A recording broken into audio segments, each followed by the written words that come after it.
I'd just like to echo your sentiments and saying the bridesmaids was absolutely amazing, done a stunning job. Jill, you look truly stunning. Heather, looking absolutely fabulous. John Wells, how dapper does he look in that 18-year-old? Yeah! I think we should all thank Mark for turning up. Now, for those of you who don't know me, my name's Mark, my name's also Lada. And I'll be giving Mark the most uncomfortable 5 minutes of his life. And I feel that's only fair that she'll be giving Jill's hers later on this evening. I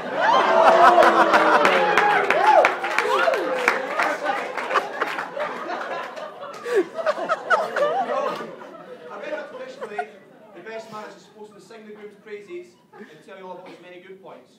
Unfortunately, I can't sing and I won't lie. You may also have heard the saying that being a best man is like asking love to the Queen. It's a great honour, but nobody wants to do it. That's not the case today though, as I still think Her Majesty's foxy, and I'm delighted to be Mark's best man. Now, Mark and I first became friends through our love of football, or my lack of it. I'll never forget when we were kids, Mark running down my street all excited with the Celtic Sierra Smith top on, football in hand, looking for a kickabout. My instant response would always be, oh no, it's Wales. And I would scurry off on my back garden with my transformers in hand. Thankfully that didn't last long. Before I knew it, me and Mark would be best friends, playing football all day and every day, pretending we were the world's greatest players, kicking the hell out of Mike and Marion's fence. Like a joke where we broke a lot of fence planks. Now, over the years, Mark's love for football has not changed. What has changed, however, ladies and gentlemen, is this man's fitness record. Mark Wells, I can officially say, is the most injury-prone individual I've ever met. Now, don't get me wrong, I'm jealous of his calves, because that's his best body part. He's got a real nice set of calves. My God.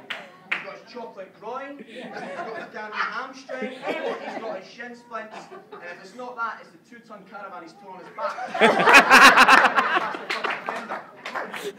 Unbelievable. No, but in all honesty, Mark has had an absolute fantastic football record, even if you like to show. He's had 140.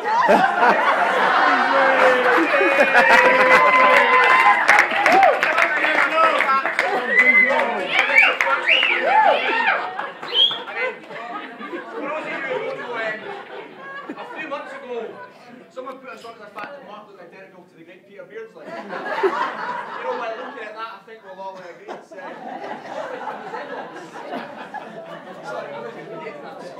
sorry, mate. Haircut.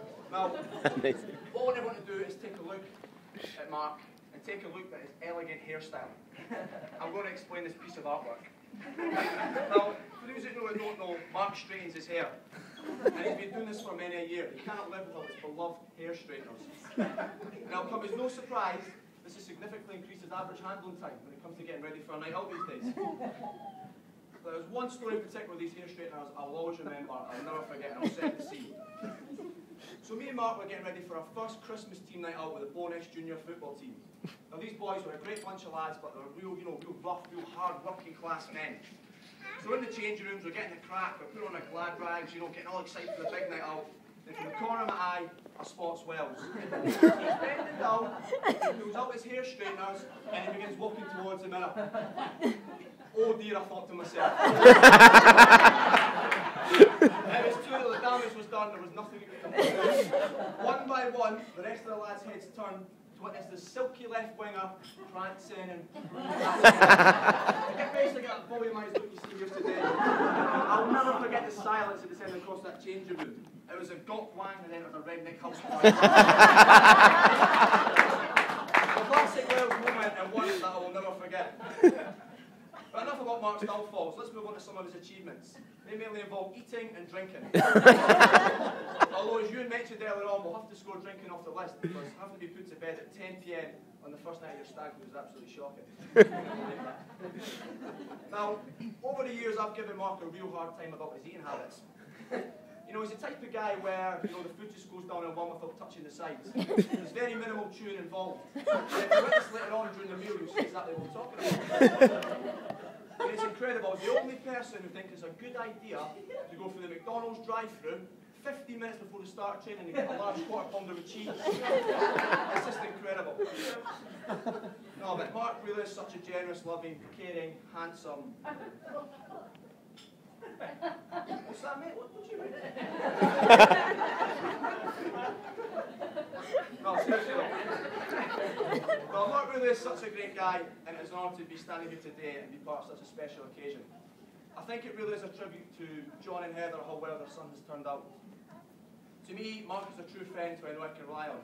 His generosity and kindness seem to know no bounds, and no favour seems too big to ask. Such a happy guy with a huge personality.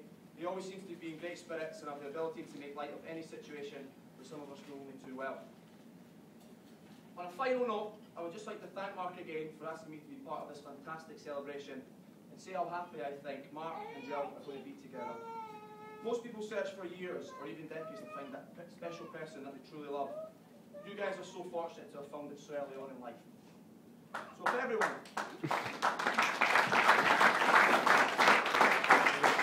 raise their glasses and join me in wishing Mark and Jill love, laughter, and a happy ever after.